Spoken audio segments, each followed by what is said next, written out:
falar sobre os princípios das dores, a grande tribulação, a vinda do Filho do Homem, como Jesus mesmo escreve e vai citando, escreve não, vai citando.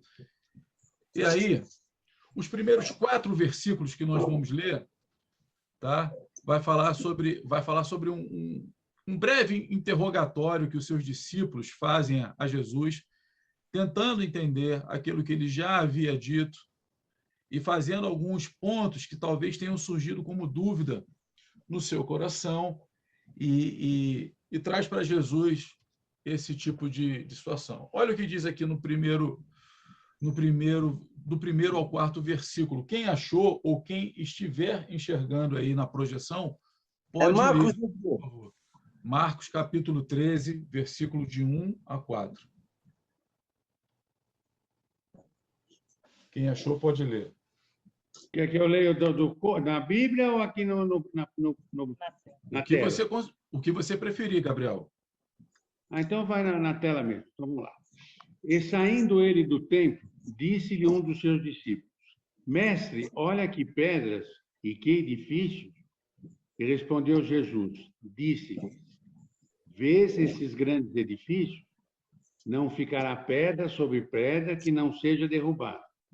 E, assentando-se ele no Monte das Oliveiras, defronte do templo, Pedro e Tiago e João e André lhe perguntaram em particular: Dize-nos, quando serão essas coisas e que sinal haverá quando todas elas estiverem para se cumprir?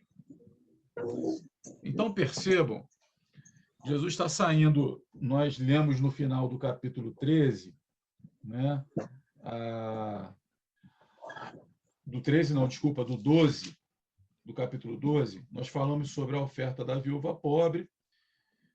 Tempos depois, aí, algumas horas depois, nós começamos a entrar. Agora, Jesus está no monte, está no Sermão do Monte, ele sai daquele cenário que nós tínhamos falado no capítulo 12, onde ele contempla uma viúva dando uma oferta de moedas ali, e aí ele faz aquela comparação sobre o tudo que ela dá, né? E sobre tudo que sobre as ofertas do que os outros dão, muito valiosa, mas que a oferta da viúva tinha o seu valor. É um Jesus preocupado com o interior e não com o estereótipo, né, humano. É um Jesus preocupado não apenas com o belo, mas com aquilo com que você pode apresentar de melhor em seu interior. E lembre-se que agora Jesus ele está saindo do templo e juntamente com os seus discípulos junto com eles, o templo ele tinha uma beleza exterior muito bonita. Aliás, os escritos dizem que eles eram revestidos de pedra branca e quando o sol brilhava e incidia sobre ele, havia um verdadeiro esplendor, né?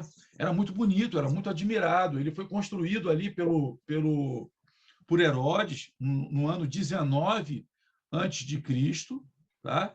E só foi concluído ali por volta do meado dos anos 60, 60 e pouco. Logo depois, nos anos 70, acontece o que Jesus estava falando, sobre que esse templo não ficaria mais de pé, seria derrubado, não ficaria pedra sobre pedra. Entretanto, entre toda essa beleza que era contemplada ali pelos discípulos, pelas pessoas ali que ali frequentavam, e lembre-se também que Herodes não constrói, na realidade, esse templo para poder agradar a Deus, ele constrói porque ele estava tendo uma dificuldade de governança ali com o povo judeu, e para que mantivesse esse povo, né, mais tranquilos sobre o seu controle, o que ele faz? Ele reconstrói o templo lá nos anos 560, aproximadamente, antes de Cristo, que é da época de Esdras, quando tenta reconstruir o templo. Você vai voltar lá na história de Esdras e Neemias, lá no seu Antigo Testamento, e vai conseguir relembrar toda essa história. Então, Herodes faz isso. Bom, o templo passa a ser, volta a ser, na época de Herodes, volta a ser de novo um ponto de encontro entre todos os judeus, né? É um local de muita frequência, um local que era de fato admirado pela sua beleza, pela sua, por tudo que ela promovia diante da fé dos judeus. E aí, o que acontece? Jesus sai do templo e chegam para Jesus, possivelmente, dizem os estudiosos, que possivelmente Jesus já havia falado, tá certo? Sobre essa possibilidade desse templo vir abaixo. E aí, os discípulos voltam para ele e dizem o seguinte: tá vendo aí, Jesus? Olha que pedra. Olha só essas pedras. Que edifício, não é, Jesus? E aí Jesus responde: olha, tá vendo esses grandes edifícios aí? Esse grande edifício, essa grande construção, essa beleza que vocês gostam de apresentar diante dela, não vai passar mais um tempo e não vai ficar pedra sobre pedra, né? Ele se assenta, explica isso com toda a calma do mundo. E aí o seguinte, para que a gente entenda, na realidade, esse início do capítulo 13, né, a gente precisa conhecer, de fato, tudo aquilo que esse templo diz para os judeus, né? O que ele representava para os jerusaléns e o que aconteceu antes para que essa fala de Jesus agora fizesse sentido. Quando você volta, se for no sentido da sua Bíblia, se você voltar um evangelho atrás, o evangelho de Mateus, lá no capítulo 23, né, Jesus vai advertir severamente, quando ele sai do templo, e ele faz uma declaração, né, ele faz uma declaração dura aos religiosos, né, que comercializavam no templo e tudo mais. Ele diz o seguinte: ele faz um lamento declarando que um dia ficaria deserta e que até que Jerusalém, um dia aquele espaço ali ficaria deserto e que até um dia que o Filho do Homem voltasse e fosse aclamado, sendo dito para ele: bendito é o que vem em nome do Senhor, como havia ocorrido no domingo. Nós estamos falando isso de uma terça-feira, nós estamos no Evangelho de Marcos, numa terça-feira, no capítulo 13, Jesus é crucificado numa sexta. No domingo anterior, Jesus havia sido aclamado em Jerusalém, tá? Dizendo: bendito, Hosana, bendito é o que vem em nome do Senhor. Então, Jesus está dizendo o seguinte: até que um dia ele voltasse e fosse aclamado nessa cidade, esse templo não ficaria mais de pé, né? Os apóstolos, na realidade, não entendem aquilo que poderia ocorrer como centro religioso da sua época. Uma vez que possuía uma obra sólida, a obra era sólida, era perfeita, tinha grandes pedras firmes e dificultava o entendimento de pensar que o que Jesus estava falando ia levar aquele templo, aquela beleza, aquela solidez de construtura, poderia vir à ruína, né? E aí eu disse a vocês aqui, estou repetindo aqui, 19 anos antes de Jesus, né, foi começado a construir por Herodes o Grande e só foi concluído pouco antes de ser queimado, no ano de 64. E aí quem é que promove isso? O general romano Tito, que depois vem ser coroado como imperador de Roma, tá certo? O belo templo reconstruído por Herodes não tinha, de fato, o intuito de agradar a Deus, mas sim de trazer uma ligeira calma, né, um ligeiro bem-estar ali para o povo judeu. E esse é um processo de segunda reconstrução do templo, que começou lá a ser reconstruído na época de Neemias e de Esdras. Ok? E aí diz o seguinte: Jesus é enfático em dizer que não ficaria pedra sobre pedra que não fosse removido, versículo 2. Isso levou ao questionamento dos discípulos, que lhe perguntaram sobre quando estas coisas haveriam de acontecer e que sinais ocorreriam sobre tais acontecimentos. Bom, ele diz o seguinte: não vai ficar pedra sobre pedra. Tá bom, Jesus, não vai ficar não? Não. Quando é que essas coisas vão acontecer? E que tipo de sinal vai acontecer para que a gente possa ficar sobre aviso? Então, esse tipo de questionamento agora de Jesus, ele vai ele vai trazer um desencadear de advertências, não apenas sobre o templo, mas agora sobre o regresso, sobre a segunda vinda de Jesus. É o que lá em Mateus 24 a gente vai configurar como o Sermão do Monte, mais extenso, mais denso daquilo que está comentado em Marcos 13, do que está narrado em Marcos 13. E aí a gente vai começar a tratar e abordar esse discurso, essa narrativa agora apresentada por Jesus, do versículo 5 ao versículo 23, nós temos muitos pontos aí para ser explorados. Então, vejam que começam com um Jesus enfático em dizer que aquele templo não ficaria de pé, mesmo diante dos discípulos chegarem para ele e dizer, pô, esse templo é sólido, esse templo é bonito, esse templo levou um tempo para ser reconstruído, tem um simbolismo tão bom para a gente. Jesus fala, pode esquecer, isso aqui vai ser derrubado. E, aliás, só vai aparecer de novo quando o Filho do Homem vier a ser aclamado de novo, dizendo que ele é bendito e bem-vindo no meio de vocês novamente. E aí é o seguinte, o versículo... Eu queria que alguém lesse do versículo 5 ao versículo 10, e aí no próximo slide eu peço para outra pessoa ler. Se alguém achou aí, alguém já puder ler aqui na própria tela, fica mais fácil o acompanhamento.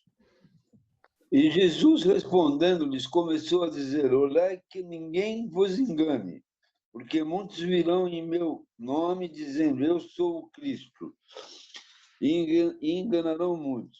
E quando ouvirdes de guerras e de rumores de guerras, não vos se perturbeis, porque assim deve acontecer, mas ainda não será o fim. Porque se levantará nação contra nação, reino contra reino, e haverá terremotos em diversos lugares, e haverá fome. Isso será o princípio das dores. Mas orai por vós, mesmo porque vos entregarão aos concílios e às sinagogas, sereis açoitados e sereis apresentados antes presidentes e reis por amor de mim, para lhes servir de testemunho, mas importa que o evangelho seja primeiramente pregado em todas as gentes. Aí, ok. Esse é só um início aí do que a gente vai tratar. Agora vamos para o próximo slide aqui. Quem achou pode ler, do 11 ao 16, outra pessoa aí.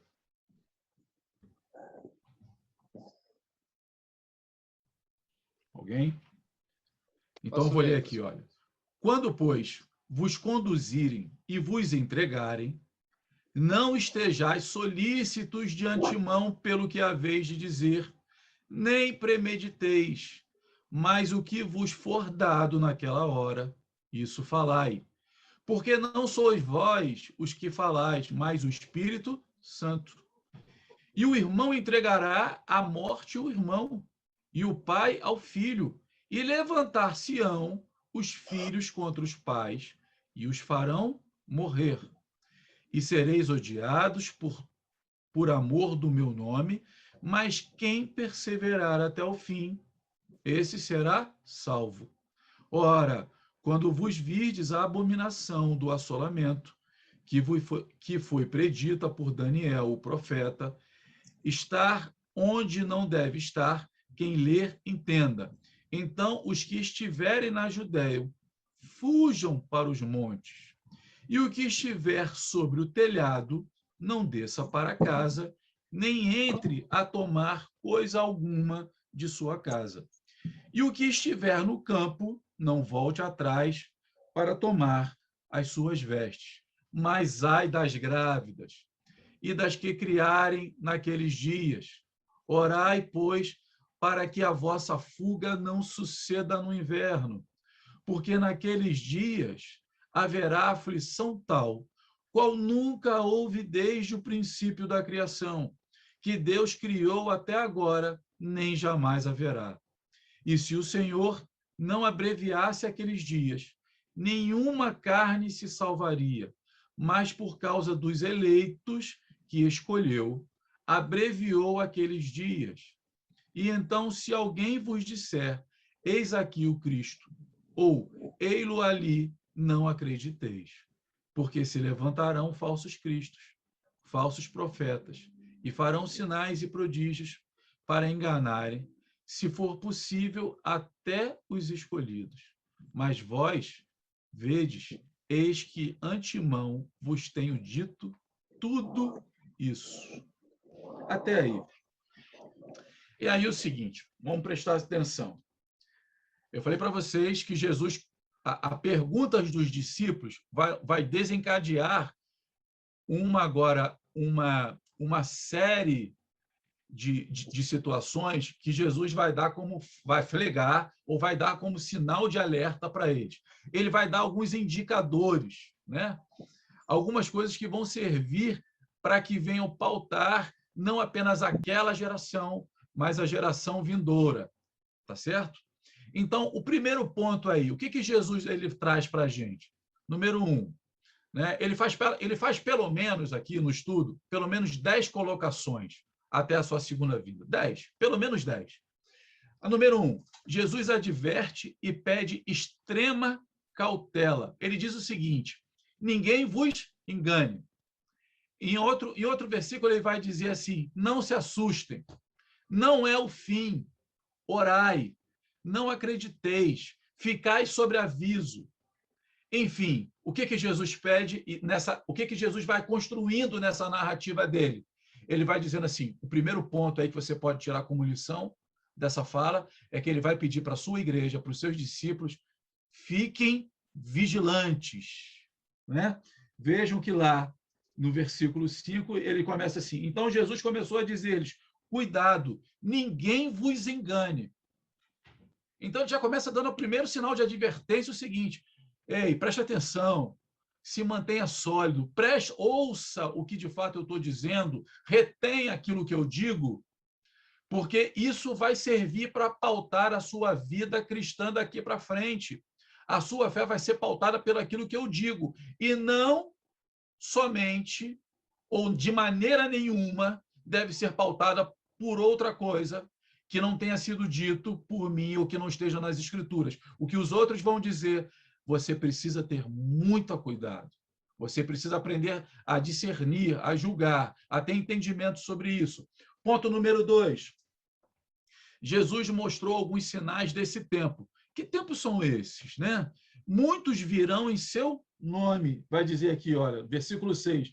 Muitos virão em seu nome dizendo, sou eu, e enganarão a muitos. Pô, ele vai enganar pouca gente? Não, vai enganar muita gente. E vai enganar muita gente dizendo de que maneira? Porque vão dizer que é o próprio Cristo que disse. Porque, ou talvez eles vão dizer que é, na realidade, a encarnação do próprio Cristo. Aliás, em nosso tempo, nós temos um assim, né? Que é muito conhecido em nosso meio brasileiro aí, o nosso Henri Christ, né? Que se intitula como Cristo, né? Como a encarnação do próprio Cristo, que é a vinda. Então, vejo que, diante mesmo de toda a loucura do Henri Christ, ele tem uma quantidade de seguidores com ele. Ele consegue projeção, inclusive, a nível de mídia. São muitas entrevistas dando, com toda a doideira dele, com todas as suas loucuras. Ele fica ali dizendo e consegue projeção e consegue alguns seguidores. Mas ele dá alguns indícios sobre isso. Muitos vão dizer que é o próprio Cristo, né? Mas o que vai acontecer no nosso meio? Muitos vão ser enganados, mas existem algumas outras projeções que Jesus vai dizer, bom, fica atento, porque muitos vão tentar te enganar dizendo que sou eu. Mas você precisa ficar atento para os princípios dos fins dessas coisas. Vai haver rumores de guerra. Você tem ouvido rumores de guerra pelo mundo? Deve ter ouvido aí. Então, é um ponto, é um indicativo? É um indicativo. Nação contra nação tem se levantado aí? Tem. Uma nação, um hemisfério, às vezes, não se dá muito bem com o outro hemisfério, né? Reino contra reino, tem ouvido? Terremoto tem acontecido, fome tem acontecido, pessoas justas sendo presas tem acontecido, pessoas sendo açoitadas e mortas por causa do amor que tem a Cristo tem acontecido, exposição pública diante da sociedade, diante dos seus governantes, porque tem seguido a Cristo tem acontecido. traição entre irmãos, e irmãos aqui não apenas consanguíneos, mas irmãos de mesma nação. Por exemplo, você é meu irmão, você é meu patriota, você é patriota, você serve e jura bandeira junto comigo ao Brasil, mas pessoas são capazes de lhe entregar também para poder denunciar você e conseguir alguma projeção por ódio ou porque simplesmente quer ver a tua religião ou o teu segmento religioso fadado ao fracasso, exposto ao ridículo. Jesus vai falar das dificuldades que os cristãos passariam nos tempos vindouros. Então, vejam que Jesus primeiro traz ele traz uma alerta de vigilância, mas depois ele vai indicar vários pontos que servem para que venham nortear a nossa fé em relação à segunda volta dele, mas que vai levar, na realidade, e que os cristãos precisam entender, que esse tipo de situação onde nós seríamos expostos, presos injustamente, onde passaríamos por guerras, onde seríamos traídos por irmãos, onde talvez muitos de nós veríamos muitas pessoas, filhos entregando os pais, pais entregando seus filhos, isso faria parte do nosso sofrimento como cristão. Ele não livrou absolutamente ninguém.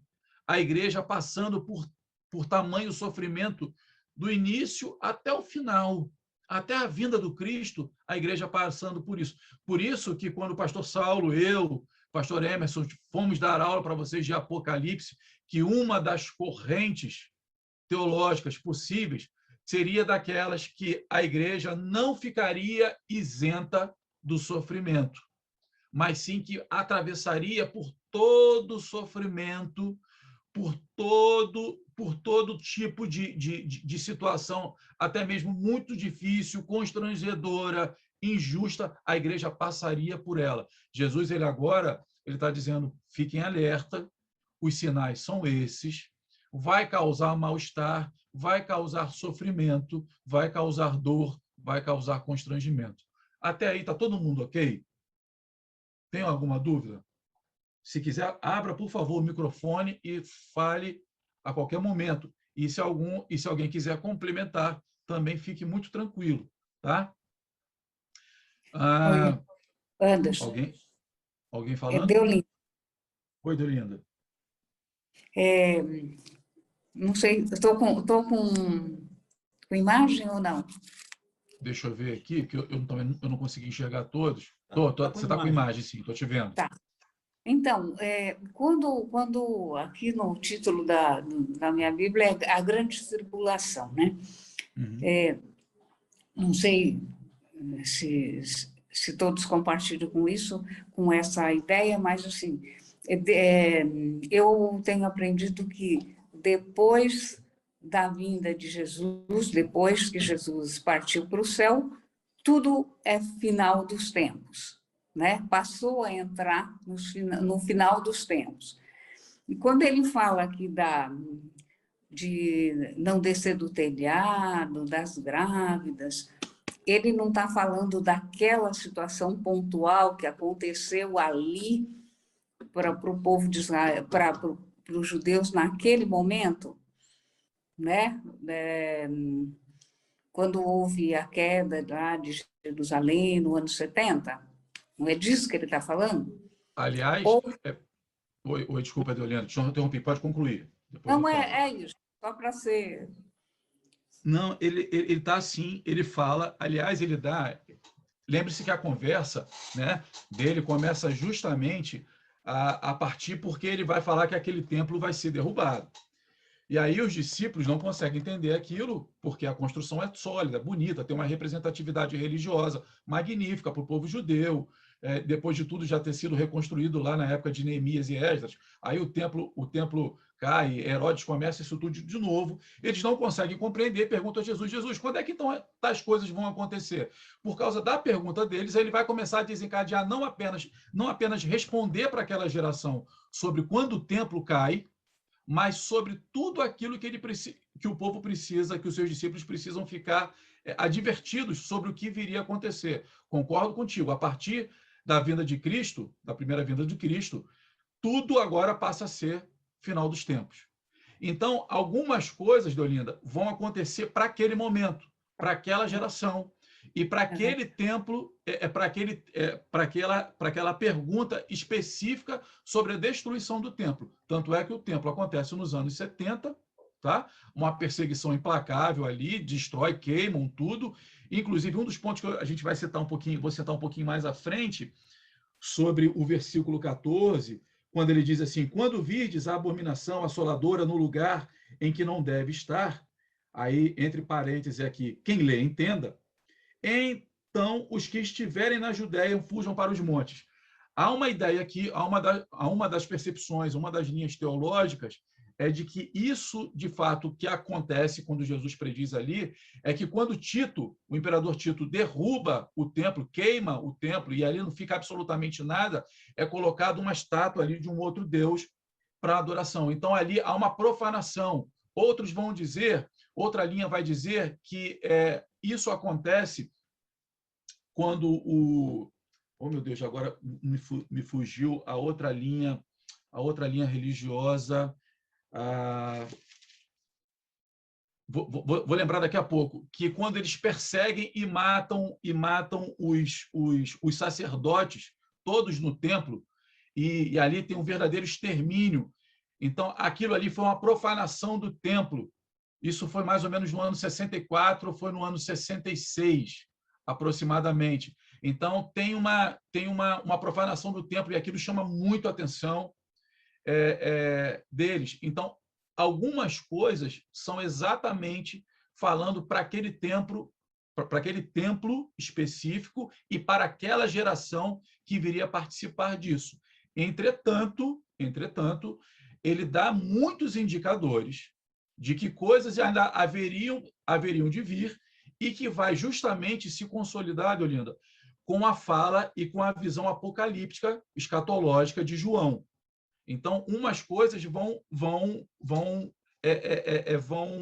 se consolidar, né? Vão harmonizar na realidade pela fala de João, e o próprio Cristo cita Daniel também falando sobre uma visão escatológica de final dos tempos. Então, tem coisas que são especificamente para aquela geração, que veriam, de fato, o templo sendo derrubado. E viram, no ano 70 foi derrubado, não ficou absolutamente nada. Entretanto, essa questão de terremoto, nação contra nação, perseguição, apesar de que a perseguição ela começa a acontecer, um caso típico disso foi o próprio Paulo, o apóstolo Paulo, ele é perseguido, preso injustamente, ele é açoitado, ele é exposto publicamente, ele é colocado diante da sociedade como alguém injusto, mas, entretanto, porém, Jesus falou que havia necessidade de que até mesmo esses homens ouvissem do evangelho e que fosse levado a todo mundo que era conhecido ali. O apóstolo Paulo ele pode levar isso. Agora, acabou ali no apóstolo Paulo? Não. Esse evangelho sendo levado a todos os povos, como é dito em Atos, se não me engano, no capítulo 13, no 28 também, nós vamos ver o evangelho sendo levado para todos. Então, isso é um dever que ainda nos é imputado, uma responsabilidade que nos é imputado ainda nos tempos de hoje. Nós vemos alguns sinais, né? E aí Jesus vai dizer, calma, quando vocês virem tais coisas, ainda não é o final do tempo, é apenas o princípio. Então, assim, Deolinda, já tentando responder a tua pergunta, eu espero que eu tenha tentado aí dar um norte, o pastor Saulo, se quiser complementar, mas é isso, ele traz algumas coisas para aquela geração, para aquele momento, onde responde de uma maneira muito direta a pergunta dos discípulos, mas ele traz um apontamento não somente para aquela geração, mas para a nossa geração e para aquelas que estão de vir. Anderson, só para complementar essa questão do entendimento de como funciona o efeito da profecia, né? Então, qualquer profecia bíblica, ela tem o efeito de caráter urgente, né? Ou seja, dentro daquilo que está acontecendo naquele contexto, e de caráter futuro. Então, de repente, uma mesma profecia, ela pode ser aplicada dentro de algo que está acontecendo, ou está por acontecer naquele período, naquele contexto, mas, ao mesmo tempo, ela também tem um caráter futurista, né? Então, quando a gente estuda apocalíptica, é importante a gente sempre ter essa ideia de algo que está acontecendo naquele contexto onde a profecia foi entregue, mas também um caráter futuro, né? Essa é uma característica dos textos apocalípticos. E isso é importante a gente observar, porque olhando para dentro da história, e tem a linha histórica, né, que compreende que esses fatos já aconteceram, e a linha futurista que compreende que os fatos ainda irão acontecer, mas também já aconteceram no decorrer da história. Então, quando a gente estuda apocalíptica desde o Antigo Testamento até o Novo Testamento, é importante ter essa visão, ter esse entendimento, né, de que é algo que pode ter acontecido naquele contexto, mas também pode estar por vir. Não sei se ajuda ou se atrapalha, né? Porque, de certa forma, é um pouco confuso. Não, eu acho que ajuda, sim. Essa interpretação é exatamente isso. Tem coisas que são a nível imediato, que já se cumpriram, o próprio Apocalipse. Tem coisas que já se cumpriram, né? E tem coisas que estão por vir ainda. Esse é um entendimento que a gente precisa ter. Lógico, quando isso acontece, Olinda, isso historicamente ele é comprovado. Quando Jesus ele cita isso, alguns dos seus discípulos, né? E aí eu estou dizendo discípulos, não os apóstolos, tá? Eles mudam de uma cidade para outra, ficam numa cidade chamada, acho que Perla, que fica às margens do Mar Morto, esperando que a volta e essas perseguições fossem acontecer. Então eles fogem, saem daquele ambiente dali e vão se refugiar pensando que a volta do Cristo estava iminente. Vejam que algumas coisas, apesar de terem acontecido ali naquele momento, como a destruição do templo, serviu de alerta, inclusive, para o modo e para o estilo de vida dos discípulos. Assim, poxa, então tudo que Jesus estava falando é uma absoluta verdade, isso está para acontecer, a volta dele é iminente, então eu já vou começar a me preparar de uma outra forma, e começa a se refugiar e sai da cidade de imediato. O que Jesus ele tenta fazer não é uma preocupação de levantar uma série de dúvidas e tudo mais, mas de trazer um estado agora de vigilância aos seus discípulos e de atenção sobre tudo que estava por vir a acontecer, né? De trazer um preparo, de anunciar como é que você deve reagir ou se precaver diante de tudo isso que está para acontecer. Imagina se Jesus não tivesse dito isso, quando um justo é preso, quando é perseguido, quando é açoitado e tudo mais, e até mesmo em nosso tempo, a primeira pergunta que nós nos fazemos, onde é que está Deus? Onde é que está Deus que não vê e que não julga essa causa? Se Jesus não tivesse anunciado isso, talvez muitos da nossa fé tivessem esmorecido por querer saber onde é que estava a justiça de Deus nisso tudo. Então ele está dizendo, acalma teu coração, porque isso vai acontecer.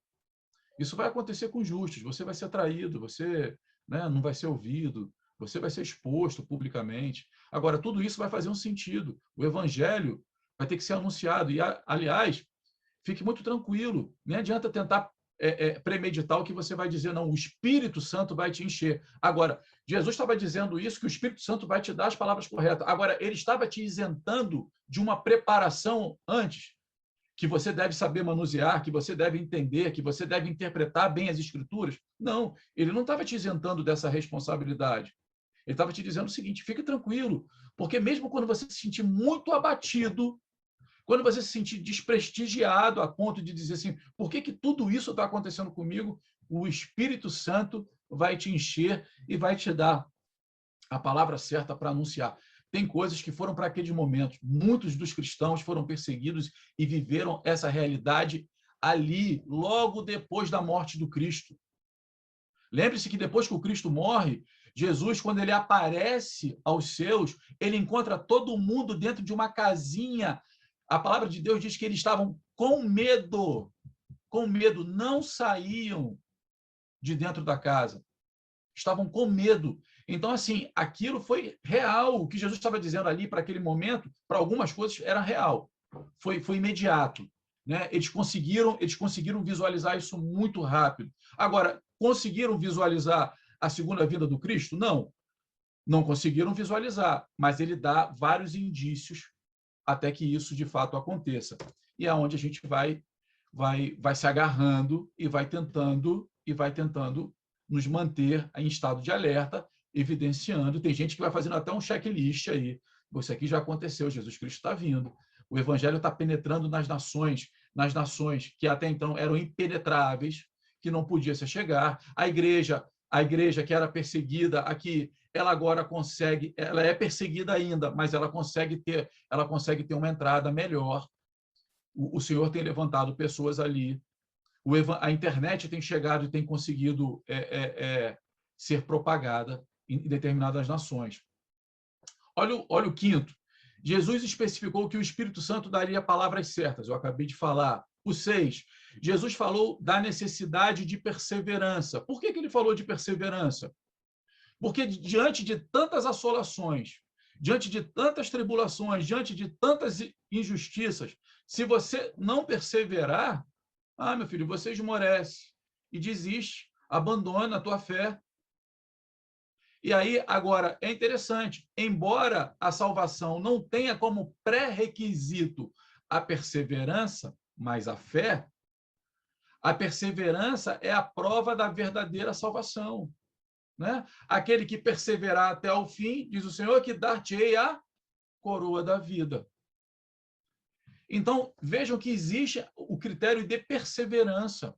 A perseverança ela tem que estar atrelada à tua fé. Pô, você crê? Creio. Então, se você crê, persevere. Então, Jesus ele vai te dando esse tipo de entendimento agora, para que você possa prosseguir de forma mais tranquila. Olha o ponto 7. Jesus especificou a necessidade do discernimento quando o templo fosse profanado, quando fosse visto o abominável da desolação, o sacrilégio terrível, situado onde não deveria estar, no versículo 14, eu mencionei. Sobre este ponto, nós temos 3 linhas possíveis de interpretação, ok? No versículo 14, vai dizer que quando o templo quando o abominável da desolação, quando o sacrilégio terrível estivesse situado onde não deveria estar. Os estudiosos acreditam em pelo menos 3 pontos aqui. Eu estava tentando lembrar desse nome, eu não lembrava, os zelotes. Quando os zelotes tomaram poder, tá? Eles profanaram o templo, matando os sacerdotes. Então, eles acreditam que essa abominável desolação, esse sacrilégio terrível, a primeira linha de interpretação é essa. Quando no templo isso acontece, os zelotes matam, né? Profanam ali, matando os sacerdotes. Esse é um ponto de pensamento. Aconteceu já naquela época. O segundo ponto, no ano 70, o Marechal Tito, o General Tito, algumas linhas chamam diferente aqui, colocou um ídolo no local onde ficava o templo queimado e destruído junto à cidade de Jerusalém. Então, ele diz o seguinte, para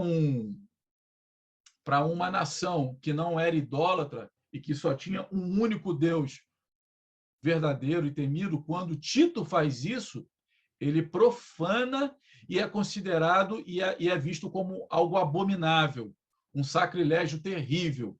Então, o versículo 14 aqui dá a conotação de que se cumpriu para alguns quando o general, o Marechal Tito, faz exatamente isso no ano 70.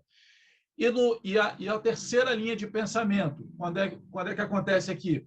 Referindo-se ao futuro, né? Essa abominação pode ser uma referência à profanação da igreja, o templo de Deus, através das heresias falsas, doutrinas ensinadas por falsos mestres e proclamação de um falso evangelho.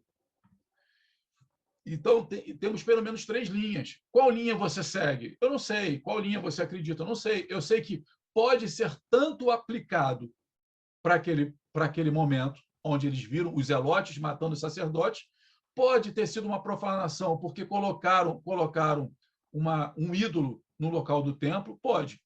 Pode ser para os nossos tempos atuais, que o templo hoje, a igreja é profanada por falsos ensinamentos? Pode. Se perpetua até o dia de hoje? Perpetua. Infelizmente, isso vai acabar? Não, não vai acabar. Isso vai diminuir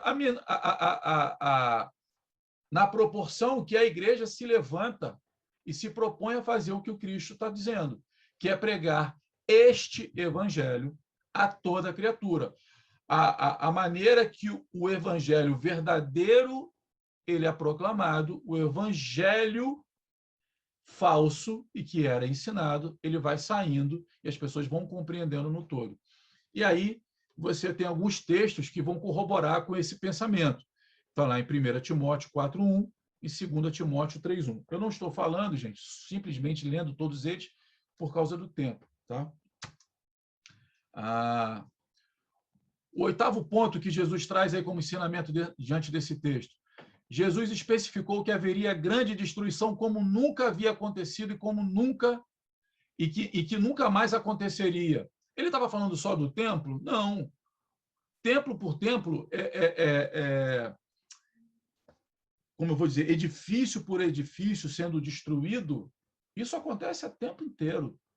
Ele está falando agora, ele está falando sobre uma destruição maciça. Ele está falando agora de algo muito maior, como nunca aconteceu e que jamais aconteceria de novo. Né? Está lá no versículo 19. Porque naqueles dias haverá tribulação como nunca houve desde que Deus criou o mundo até agora, nem jamais haverá. Aliás, eu nem citei aqui, né? No versículo 14, eu estava lendo alguns comentários, alguns dizem que essa terrível abominação da qual cometeram, né? Esse terrível sacrilégio, teria uma quarta linha de pensamento, talvez aí, que diz a respeito sobre o próprio Cristo, né? Sobre o Filho do Homem ser morto, ser sacrificado e ser entregue para ser morto. E quando perguntam sobre quem deveriam ser solto, pedem para que Barrabás seja solto e que Cristo seja crucificado. Então, ali, na realidade, é um evento, né, espiritual que jamais foi visto e que jamais seria visto novamente e que jamais aconteceria novamente. Então, para alguns estudiosos, isso também teria um efeito ali de imediato, né? E que isso jamais aconteceria.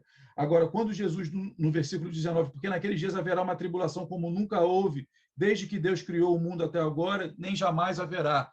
Então, ele está dizendo assim, vai acontecer coisas que nem mesmo aquilo que aconteceu no tempo de Noé, onde o mundo acaba com água ali, tudo que nós conhecemos, nem isso é comparado ao que haveria de vir. Tá? Jesus especificou que por causa também, aqui no versículo 20, por causa dos eleitos, os cristãos da primeira e da última geração, esse tempo aterrorizante seria abreviado. Olha lá o que diz no versículo 20. Se o Senhor não abreviasse aqueles dias, ninguém seria salvo, mas por causa dos eleitos que escolheu, ele abreviou aqueles dias. O tempo será tão terrível, tão difícil, que se perpetuasse aquele tempo, se aquilo se estendesse por mais tempo, ninguém seria salvo. E aí, por que, Anderson? Por que ninguém seria salvo? Porque a aflição é demais. Você ser colocado contra a parede por muito tempo, a tua fragilidade acaba se expondo, a tua fé ela se esvai. E por causa do que ele está dizendo? Por causa dos eleitos, por causa dos escolhidos, o Senhor abreviaria aquele tempo. Então, ele vai dando alguns indícios assim. Então vai ter gente que vai ser salvo diante daquela terrível tribulação? Vai.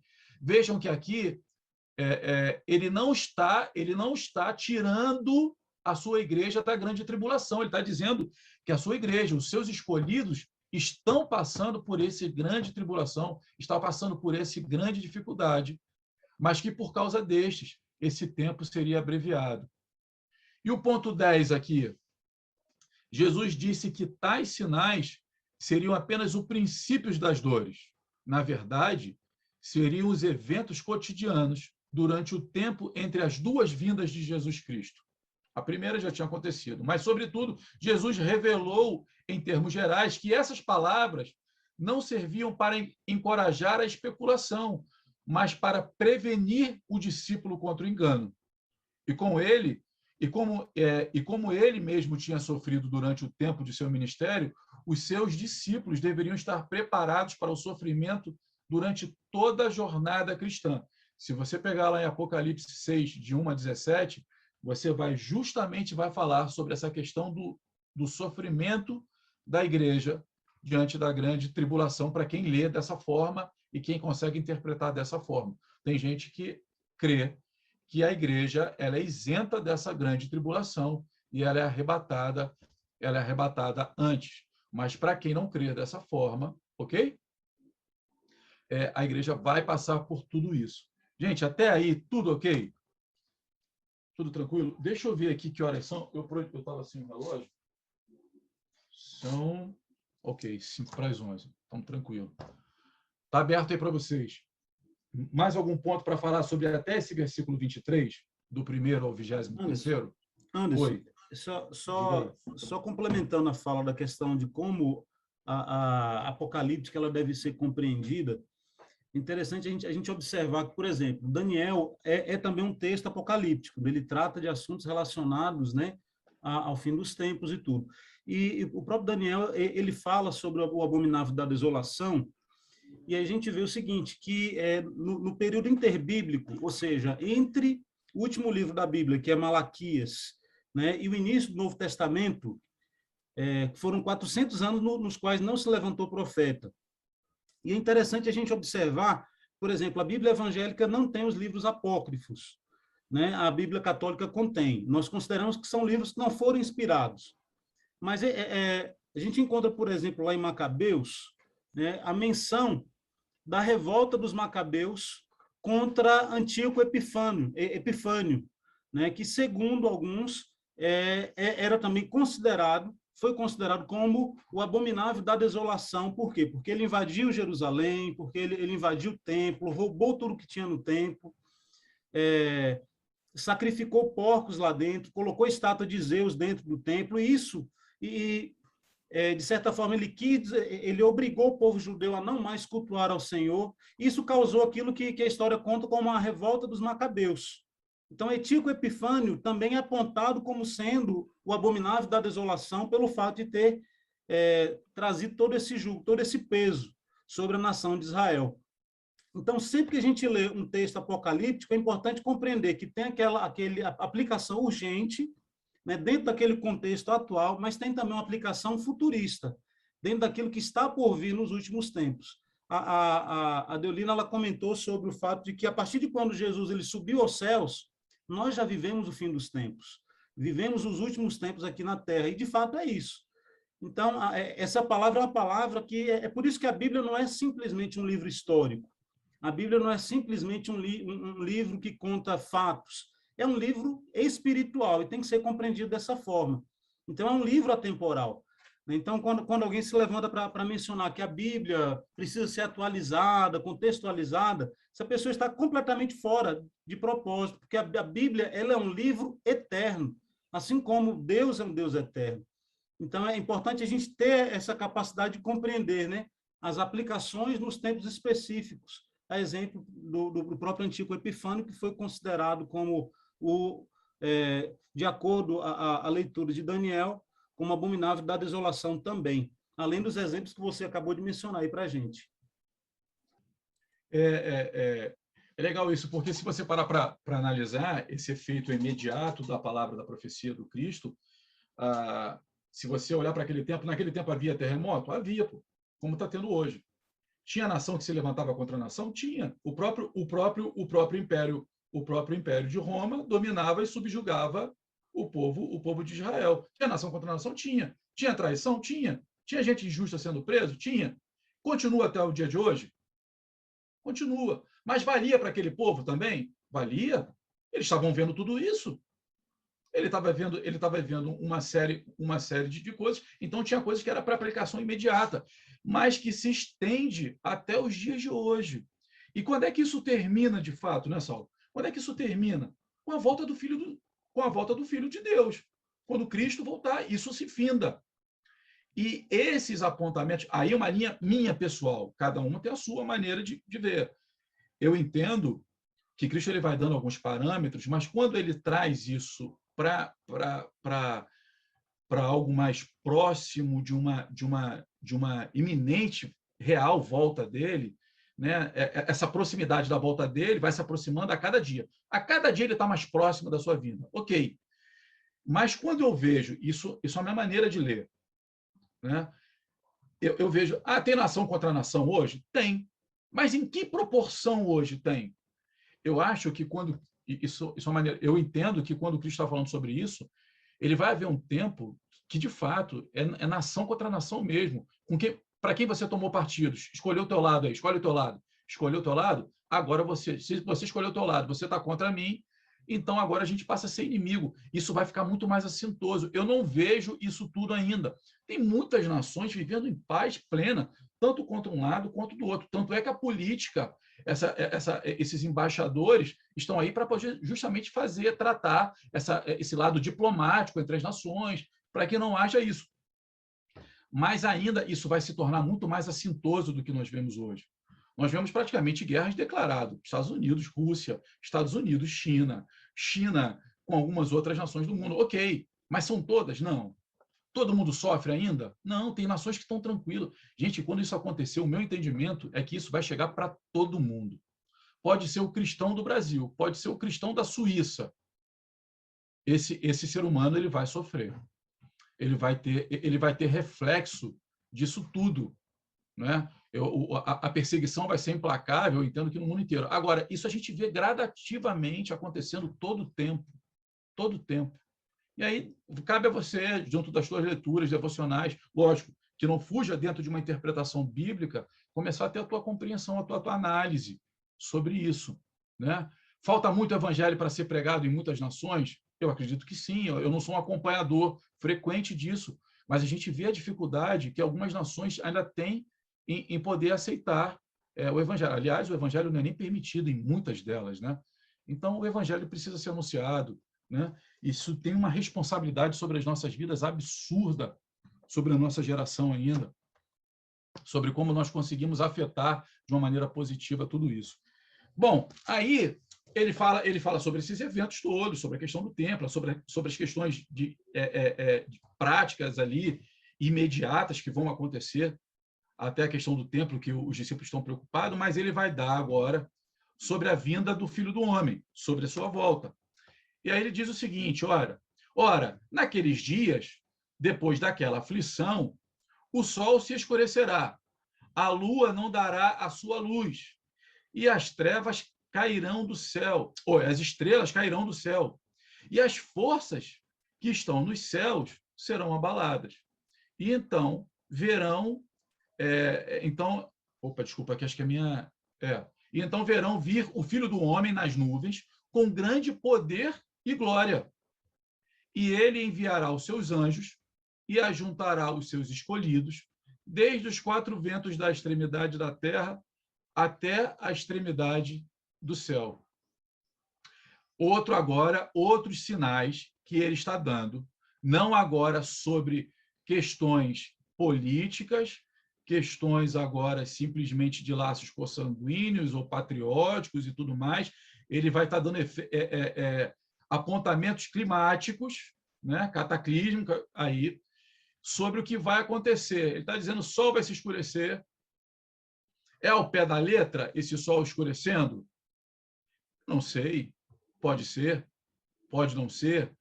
Pode ser uma camada de poluição tamanha que você não consiga mais enxergar, a lua não dará mais a luz, não sei.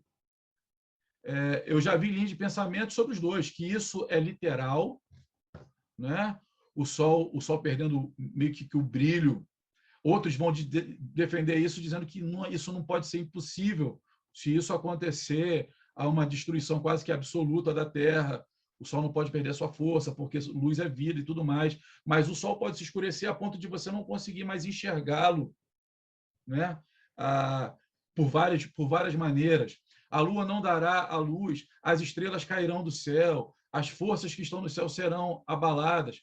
Bom, quando isso tudo começar a acontecer, quando esses efeitos climáticos começarem a acontecer, então você vai ver que o filho do homem vai voltar nas nuvens com grande poder e glória. E ele vai dizer assim, bom, ele enviará os seus anjos e ajuntará os seus escolhidos desde os 4 ventos das extremidades da terra até a extremidade do céu. Todo olho vai ver. Dá para acontecer isso? Dá. Hoje um evento acontece, pode acontecer na Lua. Você pode enviar o homem para a Lua. Se decidirem transmitir, todo mundo que está conectado vê do mesmo jeito. Então vai ser um grande evento. Todo mundo vai perceber isso. Todo mundo vai enxergar de tal forma. Esses apontamentos, esses indicadores que o Jesus Cristo vai nos dando, ele vai nos trazendo assim, poxa, se isso começar a acontecer, se as coisas chegarem a tal ponto, eu sei que ele está voltando. Eu sei que eu posso guardar a minha fé, por mais perseguição, por mais assolador que esteja o mundo, eu posso me segurar na minha fé, porque eu sei que o dia dele está chegando, o retorno glorioso de Jesus está próximo. Até aí, ok? Todo mundo? Então tá bom, a gente vai mais adiante aqui, ó. Já chegando no finalzinho. Jesus ensina sobre o reconhecimento do tempo. Quando é que esse tempo, então, vai estar próximo? Né? Aprendei, pois, a parábola da figueira. Quando já o seu ramo se torna tenro e brota as folhas, bem sabeis que já está próximo o verão. Assim também vós, quando virdes sucederem estas coisas, sabeis que já está perto as portas. Na verdade vos digo que não passará esta geração sem que todas essas coisas aconteçam. Passará o céu e a terra, mas as minhas palavras não passarão. Bom, tem duas possibilidades de interpretação sobre esse pedacinho de texto aqui. Quando Jesus fala assim, olha, se atenta e aprende da parábola da figueira. Quando o seu ramo se torna tenro e brota as folhas, bem sabeis que já está próximo o verão. Israel é comparada com uma figueira, tá? Perante os judeus ali, sobre as interpretações, sobre as parábolas que já foram contadas. Israel é a figueira. Ponto. Jesus estava falando especificamente aqui de Israel. Há intérpretes que vão dizer sim, Jesus estava falando especificamente de Israel. Israel, a nação de Israel acabou. O seu povo foi espalhado pelo mundo e eles foram repatriados. A sua nação foi reconstruída de novo em 1948. Então, quando Jesus fala sobre isso, ele está apontando para Israel, ele está dizendo que o tempo ali está próximo, que Israel haveria esse tempo que seria dissipado, mas haveria um tempo de reconstrução de novo. E quando isso acontecesse, o seu tempo estaria próximo. Ok, uma linha de interpretação. A outra dizendo é que essas coisas, quando tais indícios sobre tudo aquilo que Jesus estava falando, sobre todos os apontamentos que ele estava dizendo, quando tudo isso estivesse se cumprindo de fato, significa dizer que o teu verão está próximo. Significa dizer que está chegando a hora. Quando você vê que essas coisas, essas séries de coisas começarem a acontecer, é porque a volta dele já está à porta, né? E ele vai dizer assim, e quando tudo isso acontecer, aí sim, essa geração vai poder contemplar todas essas coisas. Nós podemos dizer que já vimos todas essas coisas? Eu creio que não. Eu não vi todas essas coisas acontecendo. Na minha ótica, não. De interpretação, não vi todas. Então, possivelmente seja a minha geração, não sei. A gente não dá para julgar. Não estou aqui nem para dizer isso. Mas existem alguns apontamentos que Jesus vai dizendo, olha, se prepara aí. Quando tudo isso acontecer, eu vou dizer para você, quando tudo isso se alinhar, quando tudo isso se cumprir, a volta do Filho do Homem está próxima, vai estar à porta. Né? E ele está dizendo o seguinte, vão passar céus e terra, mas a palavra dele não vai passar. E a gente vê isso se cumprindo dia após dia. E Deolinda colocou bem, desde a chegada da vinda de Jesus, a sua volta, a grande tribulação, ela está acontecendo dia após dia. Dia após dia. Já aconteceram todas? Acaba para a gente se fazer. E é sobre a nossa responsabilidade de fazer aquilo que Jesus vai dizendo no seu próprio sermão. É necessário que se pregue o evangelho para toda criatura. Essa é a responsabilidade da igreja, de ficar atento, de começar a compreender, de saber manusear, de saber interpretar, de saber se posicionar diante de todas essas coisas. Né? Como é que tem sido a nossa vivência, a nossa postura, a nossa atenção, os nossos ouvidos, o nosso senso de responsabilidade em proclamar um evangelho real, genuíno, diante daquilo que ele nos deu. E aí, no versículo 32 a 37, a gente encerra. Mas daquele dia e hora, ninguém sabe. Nem os anjos que estão no céu, nem o Filho, senão o Pai.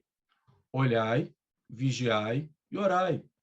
Né? Então, ele vai estar dando outro indício aqui. Olha, vigia e ora. Né? Olha para as circunstâncias que estão acontecendo. Vigia diante de tudo isso que está acontecendo e ore, porque não sabeis quando chegará o tempo. É como se um homem partindo para fora da terra deixasse a sua casa e desse autoridade aos seus servos, e a cada um a sua obra o mandasse ao porteiro que vigiasse. Vigiai, pois, porque não sabeis quando virá o Senhor da casa, se à tarde, se à meia-noite, se ao cantar do galo e se pela manhã, para que, vindo de improviso, não vos ache dormindo. E as coisas que vos digo a todos: vigiai. Vigiai, vigiai. Jesus Cristo, preocupado, aqui, desculpem aí o barulho, mas está tendo fogos aí, aqui perto de casa, tendo uma preocupação de dizer o seguinte, olha, nem adianta especular